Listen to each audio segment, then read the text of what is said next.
Taking years to write a book is so last century. Hi, I'm Liesl Hill. I help aspiring authors move toward their dreams of career authordom by mastering their story, mastering their words, and mastering their marketing. If you're ready to put your head down and do the work necessary to eventually live off your fiction royalties, then tune in each week. I'll give you actionable tips and hacks, as well as inspiring interviews with writers who are already doing this. We are prolific authors. Good morning, everyone.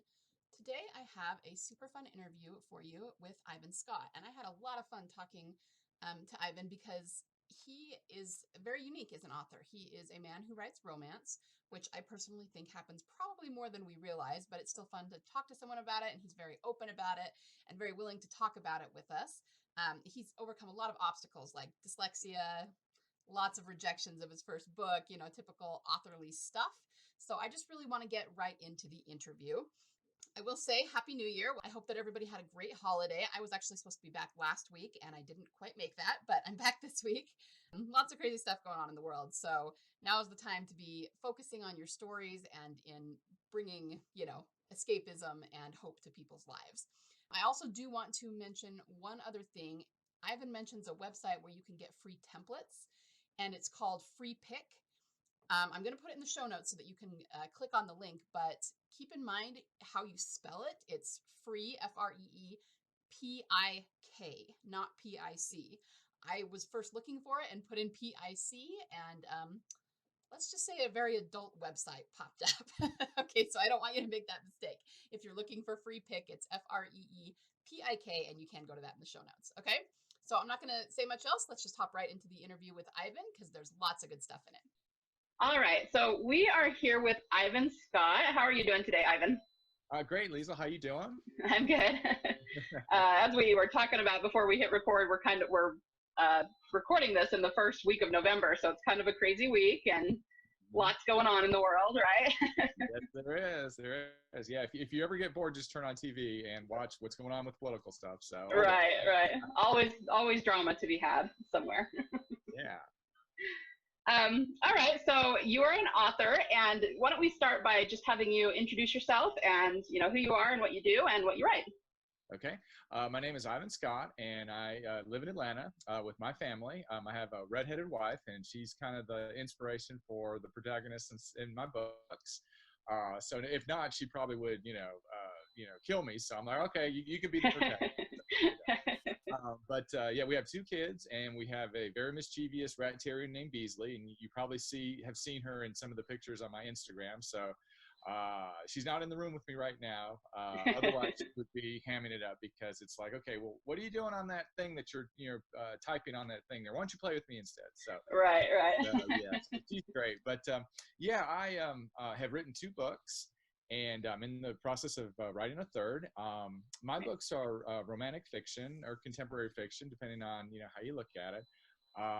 Sometimes I think about are they rom-coms, but they're not traditional rom-coms, but there is a lot of humor in it because it's one of the things I like to write about and have the reader kind of share with me is just laugh at life and not take things too seriously. And it's neat because some of the characters that I've been able to create, it's just so much fun to put that humor in there and make sure that they're not dull and the reader gets a big kick out of them. So I think you and I had, maybe in the pre interview, like we talked about before, my journey to become a writer is crazy. First off, I have dyslexia, so writing is a little bit of a challenge for me, but it's one of those things that I just enjoy doing, and it does take me a little bit longer to put stuff together, but you kind of find a way through it because it is a passion. And hopefully for your viewers out there, when they watch this, if they ever have any challenges like that, it's like it's not that big of a deal. You can get through it. So hopefully it'll be a little bit of an inspiration because I was able to do it, so I'm sure they could too. With my first book, I was rejected by 303 potential agents and publishing houses. Wow. So that was a bit a tough thing. But going back to the passion thing, this is something that I love to do, and I think with passion and persistence, you just kind of say, okay, this one didn't work out, I'm on to the next one.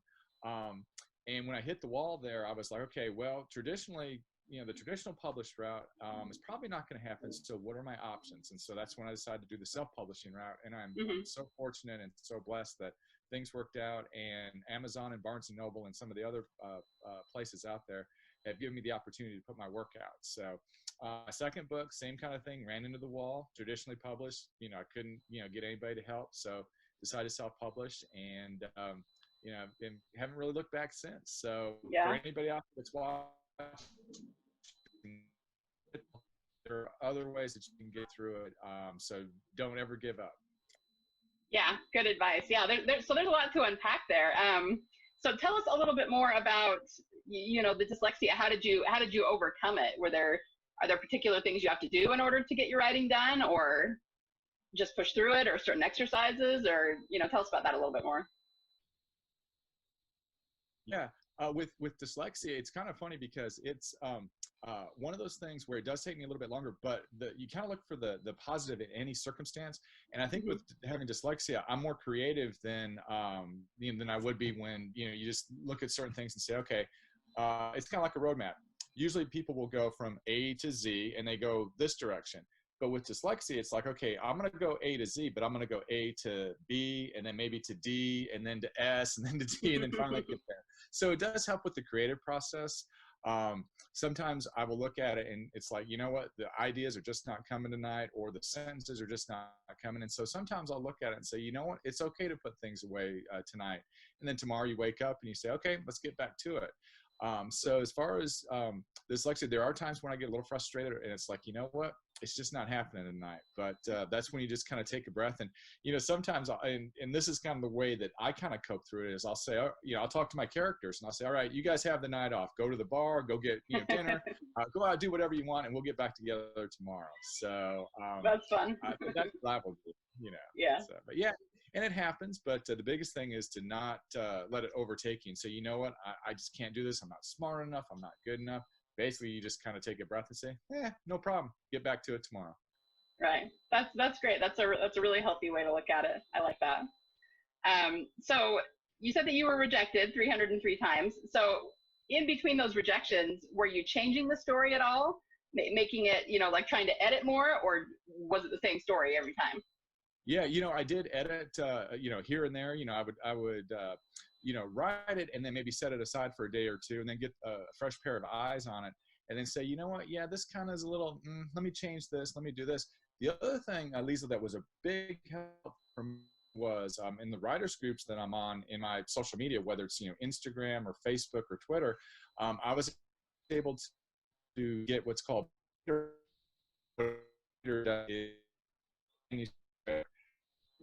they will trade with you and say, hey, I'm a writer too, so can you look over my work? I'll look over yours. And what they will do is, it's great because you get a fresh set of eyes on it. They give you suggestions and they give you edits, and they'll say, you know what, she's wearing a red dress here, but in this next paragraph she's in a green dress, those kind of things. Or in the plot here, I'm not so sure that this person, judging by what I've read in their characters so far, would react this way, so maybe rethink this. And so having beta readers was a big help. And, I was kind of on a shoestring budget, and if I could afford it, I would have hired a professional editor, but those sometimes are thousands of dollars. Right. So I was able to find an editor who edited a couple chapters for me and kind of give me a little bit of this direction, maybe send it this way, and then here are your strengths. Here's some things maybe you might want to work on, that kind of thing. But with beta readers, I would get between 5 and 10 beta readers. And the other thing that was neat about that is that reading other people's fiction, and also reading fiction books as well, helps with your writing. And I don't know if you found that or not, but when I read other fiction, it's me when I go to my writing. So for the viewers out there who want to use a beta reader, I suggest between 5 and 10. That way you get a really great slice of diversity and different eyes looking at it. And that'll be a big help. So. Yeah, I agree. I have a group, a critique group that's kind of does that same thing for me, but we've been together for years. And yeah, it almost becomes like I always say we're not so much a critique group as it's almost like a mastermind group, only it's all focused on your fiction, so that you can kind of hash out all the ideas. And it's very, very helpful. Yeah. So yeah, I love that.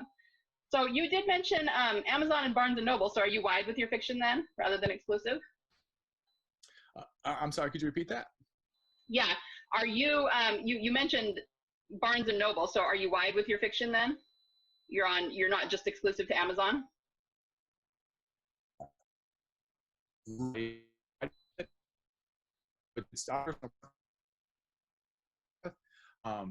If you go wide with it, that way more people and more organizations can get a look at it, and you get it out there to more people in more places. So yes, I do go wide. Good, good. And how do you go about promoting your fiction? Yeah, here comes the fun part. Yeah. One of the things, I mean, I love self-publishing and all that, but one of the things that I wish I was traditionally is because they take care of all the promotion and all the marketing. But when you self-publish, it's all on you. And I'm sure you probably went through that too. So you really have to get creative. Fortunately, my full-time job is I'm a video producer. And so I'm used to using, Premiere Pro and Photoshop and those kind of tools. And so I'm able to create my own ads. And so what I'll do is I'll create an ad through Photoshop where I'll have a picture of the book, and it looks like it's in an iPad and somebody's reading it, that kind of thing. Right. And then I'll post on all my social media sites and also on my website and those kind of things. So, so that's what I'll do. The other thing is that when you really, when you're self-publishing, you have to be creative and find, ways to get the word out. And like you and I are talking right now, I found you and I was like, hey, I would really love to be on your podcast. So for those that are self-published out there, it's like, you got to beat the bushes. And back to, something where it's a passion of yours, it doesn't feel like work at all. It's like, okay, well, where's the next one? Let me talk to this person and let me create this ad and let me go to this website and that kind of thing. So I think that if it goes back to that thing, if you really want something to happen, you'll figure out a way to make it happen. Yeah, it's true. And I think sometimes it just comes with experience. Of course, newbie authors may not have any idea how to do it, but there's so many people in the space teaching how to do it, and you just got to get out there and do it, more than anything else. And I think too that, you were saying traditionally published authors get all the marketing done for them. I actually don't think that's true anymore. I think it used to be back like in the 80s and 90s when they would organize book tours for you and things. But now, I mean, I'm not traditionally published, so I don't know for sure. But from everything I've heard, they're going now, even traditionally published authors these days with, the digital revolution, they usually have to do their own marketing too. So whether you're getting traditionally or self-publishing, you still have to participate in the marketing. So I say you might as well go self-publishing, and then you keep more of your royalties anyway. And the creativity, because they can't come in and say, hey, that character needs to be blonde, or this character needs to be, drive a such and such car, that kind of thing.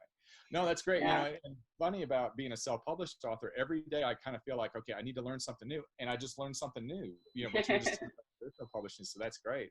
One thing I did want to mention is in the research that I found, there are websites that will have free templates.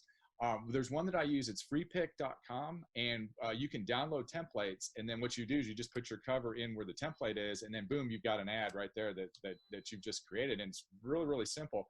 There's some other places that, we haven't touched on book cover art, and I had to create my own, book cover. Yeah, I was going to ask you about that. Yeah. And so what I did, unfortunately, using Photoshop and just kind of thinking to myself, okay, this is what I want it to look like. And by no means am I savvy when it comes to that kind of thing. But fortunately, it's, I gave myself a lot of time to say, okay, this is the color that I want. Let's try this. And funny because I'll just show you, like, the first book, Redhead in a Blue Convertible, it was, really simple because I found a car and I animated it and then got the colors and the gradient and all that. And then with Redhead and a Ghostwriter, this picture here is a picture of the beach when we were at Hilton Head Island, and I was able to edit it in Photoshop and just make it look like, it was totally animated. And the girl on the cover, I had a friend of mine who said, she does look pretty good, but my daughter is really good with Photoshop. Let me see if she can spruce up the redhead a little bit. And so she helped me. So it's funny how things kind of come and are created. The other thing I wanted to mention is I found on the internet, you can download book templates, and there was and I forget the name of the site, but I downloaded, and I want to say it was between 30 or 35 book templates, and it was like $19. Same kind of thing, whereas you download these templates and you just change the title of it. You maybe put a picture in that you want, that kind of thing. So there's all kinds of resources. And back to what you were saying about, the fun of self-publishing, you create that. It's like, if you want this person here, boom, you've got it. Or if you want this color, you've got it. And you're not at the mercy of anybody to say, okay, no, you got to do it this way, that kind of thing. So, yeah. And it's a lot of fun sometimes. Trial and error, don't get discouraged. Just try certain things. And it is a lot of fun. And once you get it done, you're like, oh my God, I just created that. So yeah. Well, I was going to say, I did look at your book covers before we came to the interview, and they really pop. You know what I mean? I think you did a good job putting a lot of contrast on them. There's a lot of authors who, don't know what to do for their cover, or, obviously aren't cover designers. And I think that's one of the biggest things I've learned. I mean, you want your covers to portray the genre, obviously. But the other thing is, you got to have contrast. You got to make it pop. And the bland covers are the ones that just won't sell. So, I mean, your covers are amazing looking, I'll link to them in the show notes so people can go look at them, because they're really, really fun. Yeah. Well, no, I appreciate that. And it's funny you mentioned that, because that old joke is covered. Well, in this case, no, you do need to judge a book by its cover, because if you get a really good cover, like you talked about, something that pops, it's gonna, people are gonna say, hey, okay, well, that's cool. Let me open it up and see what's inside.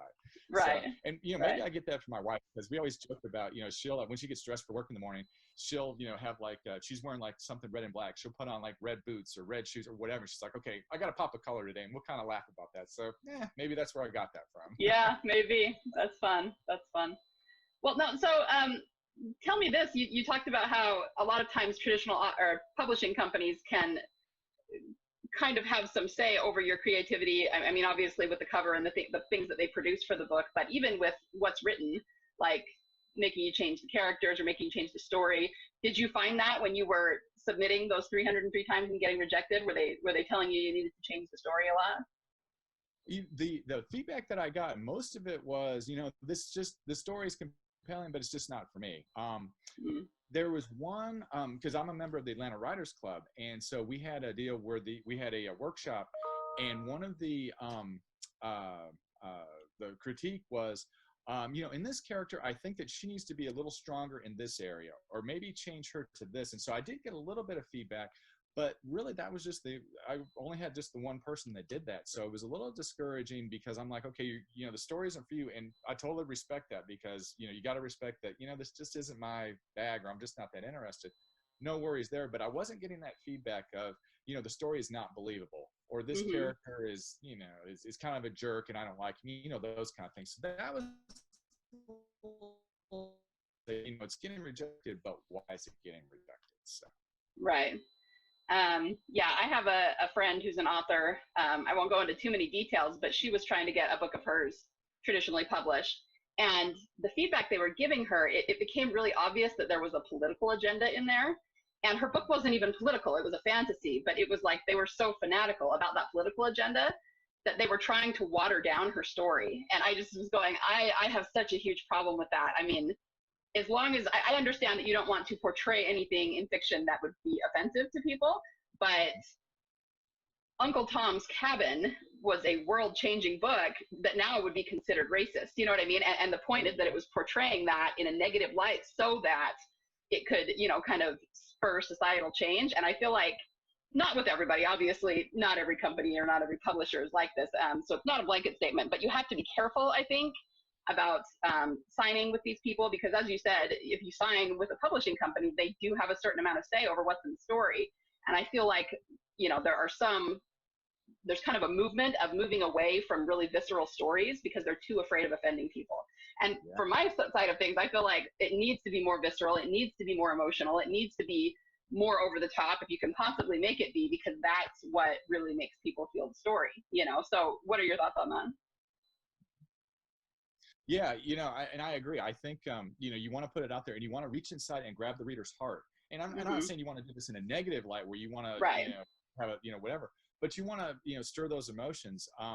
And I think that the success as a writer is the authors and the writers that can do that and pull the reader in and get them emotionally involved. That's the whole key to it. So whatever, if it's a fantasy where you have, dragons and castles and all that, and that's something that the reader really likes, then great. Or if you have a love story, like mine, where they can identify with the characters, I think that's kind of the bread and butter. And when you're writing your story, yes, you want to write it for yourself. And then you think, okay, when somebody reads that, I want them to share the same emotions that I have when they read my story.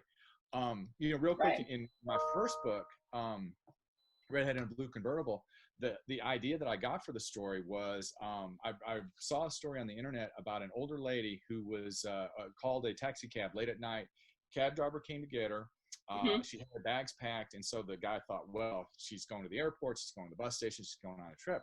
So, long story short, what they did was is that she told him to go to all the special places that were in her life that meant something to her. So they went by, this is the place where my husband and I met. This is the place where our kids went to school. This is where, I, met my husband, those kind of things. And then at the end of the trip, instead of going to the bus station or the airport, the lady told him to take her to an assisted living facility. And so it was like she was doing one last tour of the places and the people that were special to her before she Hmm. had to go and go to this part of her life where she was going to have pretty much her freedom taken away. So it got me Right. to, as I get older, where are the places that I would go? Who would I see? How would this make me feel? And so in writing that, I want the reader to think to themselves, hey, where would I go if I only had 24 hours left to see the places and see the people that were special to me? So, Lisa, with you, I'm sure, once we get done, maybe think about that. It's like, if I only had a day to, see all these places, where would I go and what would that make me feel like? And, and that Sure. kind of thing. So back to the connection, it's like when you write your stories, you want to make that connection with the reader, and get them emotionally involved. Back to what you were talking about as well, if it's visceral, then it is visceral. But, sometimes people say, no, it wasn't visceral enough for me. I need more out Right. of it. So, Right. yeah, so I wouldn't be afraid of that. I think that you really need to be confident Yeah. in your ability and say, this is the story. It's everything. I'm putting my heart into this. I'm putting it out in the world. And if you like it, you like it. And if not, I'm not going to be afraid about, your comments that, hey, it's not really for me. Right. Yeah. And I found too, I mean, I've written some, historical fiction that has some real historical battles, that could, easily offend someone if they're just not into that. And I found that, if you find your true readers, they'll go with you. They're not going to be offended. And of course, we all know there's trolls on the internet, but most of them, like you say, if they don't like it, they'll just be like, yeah, that's not for me. It's like 1 in 1,000 that's going to give you a hard time about it. So you just got to learn Yeah. to ignore them. And, trolls and all that, it's rough, but you got to think, it's like, no matter how bad they, trash your book or whatever, just think to yourself, okay, last year at this time, what was I doing? Okay, this year I have a book out, I'm working on a second book and so on. It's like, if I wasn't doing that, people wouldn't be taking shots at me. So you can kind of turn Right. that negative into a positive. And obviously, I mean, I wouldn't either. And I know you wouldn't want people to be trolling your work, but if it ever happens, think to yourself, okay, well, I'm doing something productive and I'm doing something that I love. So this is going to happen because, and if people don't take shots at me, hey, I'm not following my dreams. Yeah. Sorry, you cut out there just a little bit. Can you just repeat that last part? Sure. If people are not, if you're not putting yourself out there, you're not following your dreams, you're not following your passion, and it's like, okay, would you rather be sitting at home doing nothing, kind of sheltered away and saying, oh, I'm too afraid to do this? Or would you rather take the chance and say, you know what, I'm living my dreams, I'm living everything that I've wanted to do. People are going to take shots at me, but it comes with the territory, and hey, that's all part of the game. But I'm going to keep going forward. Yeah, definitely. I love that. That's really, really great advice. So you kind of talked about your process a little bit, but can you give us a little bit more of a time frame? How long does it usually take you to write a book? Yeah, with the first book, it took about 6 months. And the funny thing about it, and I don't know what your process. Hopefully, you will tell me. But yeah, I don't know if I don't think it's a dyslexia thing or what. But with me, I have to write everything out in notebooks or legal pads, and then I transfer it to the computer. And it's just and the reason why I mention that is that if I were to just go straight to the laptop, I probably would have 100 stories written by now because it takes so long. But there's just something about, it's like, let me see if I've got my pen here. I've got my favorite fountain pen, and nice, yeah. the way that it sounds on the paper and the way that, just going through paper and writing and all that. And then, being able to write on the side, okay, now don't forget this right here, and then crossing things out and then circling things and all that. It's like, that's the way that I do it. And then once I get it done, I can transfer it to the laptop then. So that's the process. A lot of times, and I don't know about you, but with me, I'm what's called a pantster, writing by the seat of your pants. So there's pantsers and plotters, and plotters, don't get me wrong, it's that's the way they do it. I totally respect that, but for me, I have to, I've got the idea in my head, and then I'll write it out, and then it's like, okay, well, let me change this here. Let's go this way with this. As a matter of fact, in my first book, one of the main plots about the main character, Billy Caldwell, and I was thinking, okay, he's interesting, but what can I do to make him more interesting and kind of, get that hook in there? I was driving home and the idea came to me, okay, he's going to be a secret agent. And it's like, oh, okay. So I'm right in the middle. I'm doing 80 miles down the road and I'm thinking, this secret agent thing, I think this could work. So on my way home, that's all I thought about. So that was not anything written out. There wasn't anything planned, but it just came to me. So with my writing process, like I said, I'm a pantster. So I have the idea in my head. I'll start writing, and then as I get it done, I'm like, hey, let's go this direction with this one. Let's take it this way. Hey, wait a minute, I think it's going to take place in this, So that's the way that I do it. So nice, yeah. And one thing that I always tell people is I actually don't think that plotting and pantsing are terribly different. I think it's all the same, but it's just the way that you're getting it down. So I actually am a pretty hardcore outliner, but I also notice that when I outline, I have to do it by hand. And then I can put it into a digital outline if I want. So I don't write everything out in notebooks like you do, although I do have one of the guys in my group always writes in a notebook and then transcribes it to the computer. So I know that that's not an uncommon thing. But I think there's something about the movement of writing, of your hand, the physical movement that kind of gets your creative juices flowing. So everybody does it a little bit differently, but I think even most people who are pantsers, I kind of argue that they are still plotters. They just don't actually write it down. You know what I mean? You're figuring out your plot as you're pantsing it, or people who don't write anything down, they're just really good at keeping it in their heads, that sort of thing. So it's really all the same process. It's just the way that we individualize it, Exactly. Well, the notebook is right here, and all that, everything is written down here and here and all. So no, I totally agree with that. That totally makes sense. So, but yeah. And like you said, whatever works, right? Yeah. Oh, the other thing I was going to tell you, Lisa, about that, one of the things I like about the way that I do it, and like I said, this is just personal preference, is when I get done with the book, and like for instance, if I look at, Redhead and the Ghostwriter, it's like I've got the book and I see it in print, and it's a euphoric feeling to see it and all that. But sometimes what I'll do is I'll go back to my notebook and I'll, open up the pages and I'll see the scratched out lines, and I'm like, wow, he was going to be doing this here, but that changed. But it's kind of like you see the blueprint as you're looking at the giant skyscraper when the unveiling comes. So that's one of the neat things about, having it in a notebook is here's the beginning and boom, here's the final project. So yeah, for sure.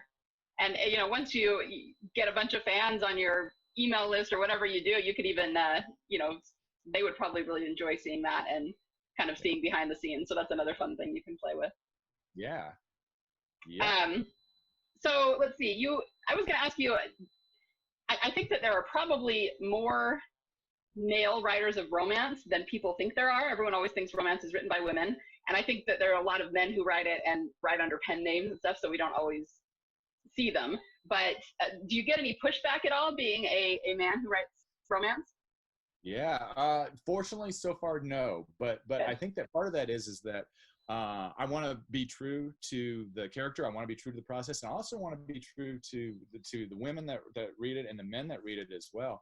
I had a question once where somebody asked, you write about, women and the women in your book are so strong. How do you know about that? And it's obviously I'm not a woman, so I don't know, but it's, I listen to my wife and I, talk with her about things, and she's one of the strongest people that I know. And I take a lot of strength and a lot of inspiration out of her.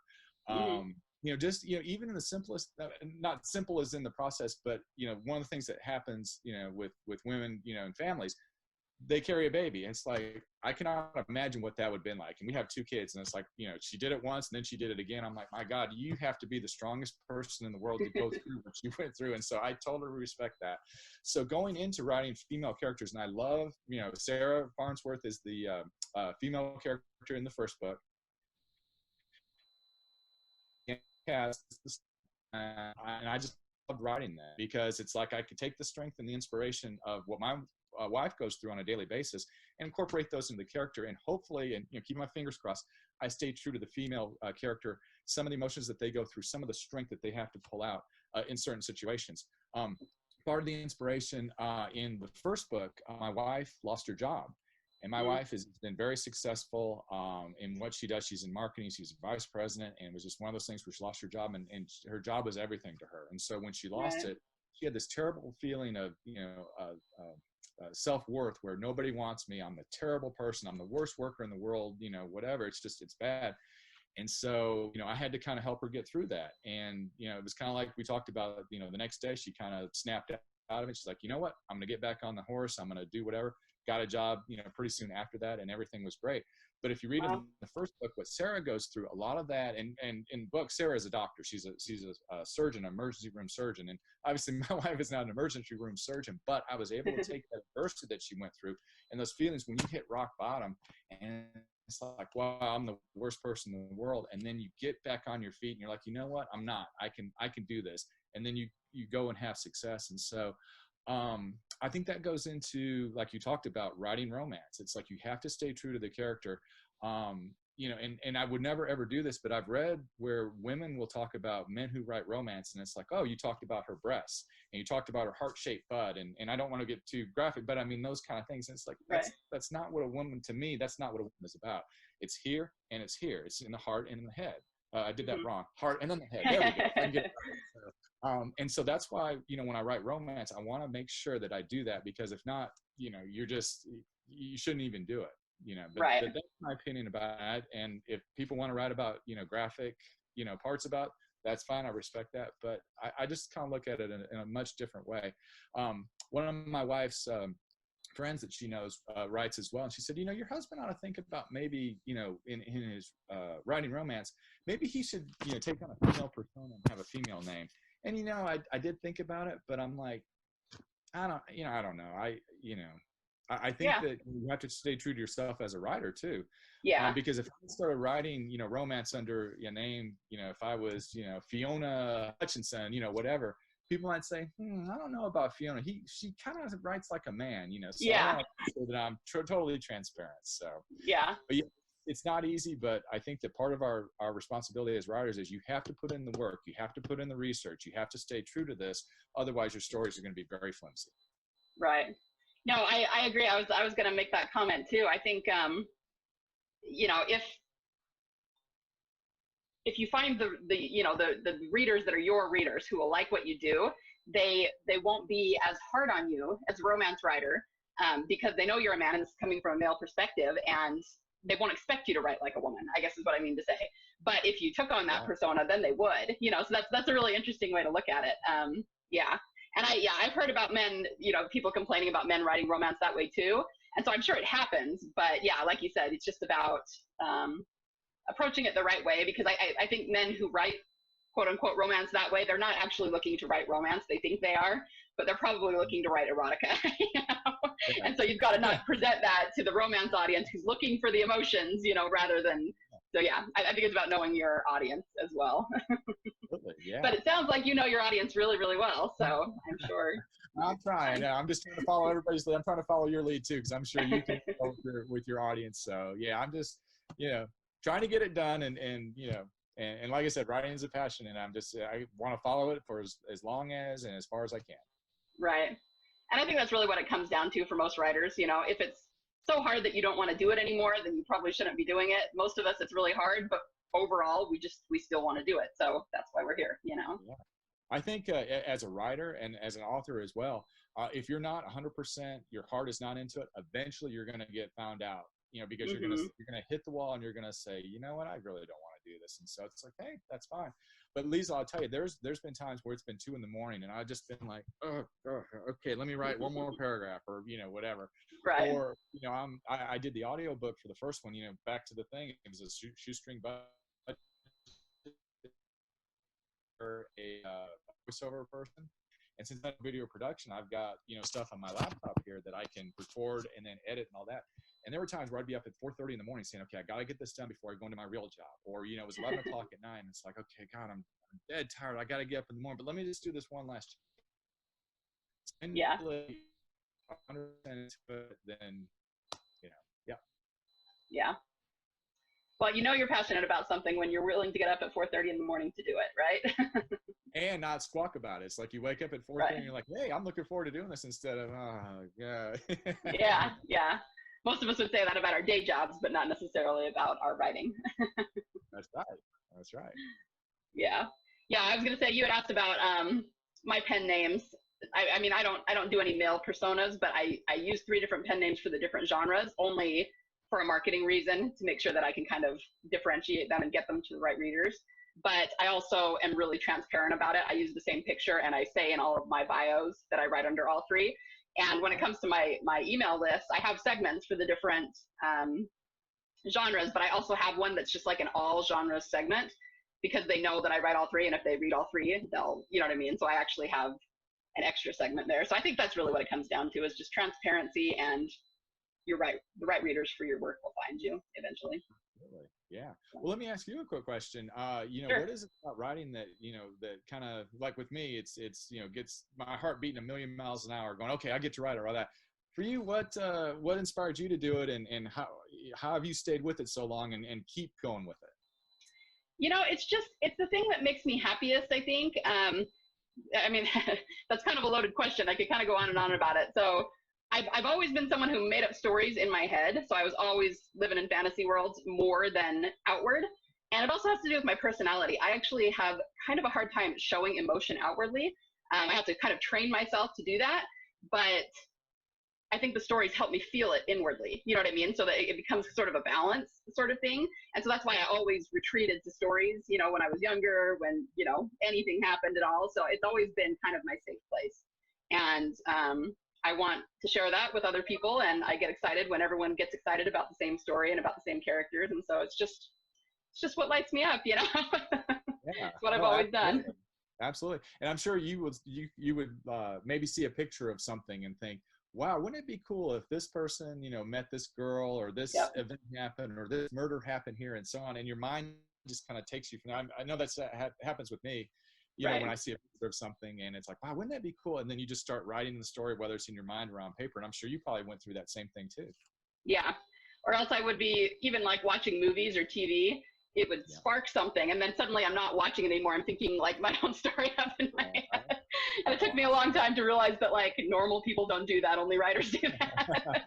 Didn't you say to yourself though, doesn't everybody do this? Yeah. That's not the same thing. So funny. But it's one of those things, once you kind of figure that out and why that happens and what you're supposed to be doing, it just kind of all clicks, in a way that just makes you happy. So that's what's most important. Yeah. No, totally agree. All right. Well, great. It's been so fun talking to you today. I'd like to give you the last word. Is there any advice you want to dispense to other writers, or anything you'd like to say to end? Yeah, absolutely. For all the writers out there that watch this, never let anybody dictate to you what you can and can't do. If you have a dream, if you have a passion, you have a story in your head, you have a story in your heart, by all means write it, and don't ever look back, because you never get a second chance to do this kind of thing again. So I tell you, just think to yourself, you are powerful, you are amazing, and no matter what it is, you can do it. That'd be my best advice. Oh, that's, very, very wise words. I love that. It seems like writing a book is on most people's bucket list. Everybody says that once in their life, I'd like to write a book, but of course the majority of people don't do it. So the sad thing is how many people are on their deathbeds thinking I never wrote that book, and so Great point. Yes. I like what you said about that. Like just do it, even if you don't become a career author, even if it's not what you think it would be, at least you did it, and you can always say that you did it. So yeah, absolutely. Very, very wise words. Yeah. All right. Well, thank you so much for being here. It was so nice to meet you and to talk with you today. You too, Lisa, and I look forward to talking with you many more times to come. I'm sure we'll have more books to talk about and more things to discuss, and hopefully we will help all the viewers out there that watch your podcast. For sure. I think they'll have a lot of really great takeaways from this that you've given them. So thank you so much. All right. Me again. Before you go, if you found value in this episode, I would love it if you could leave me a review. Reviews are the best way to show your appreciation and help others find this podcast. Be sure to screenshot it, share it on your favorite social media network, and tag me at LK Hill Books. Remember, the world needs your stories. Only you can change someone's heart with your fire-breathing dragons, your mind-blowing mysteries, your epic romances, and your intense thrillers. So join the revolution and be a prolific author.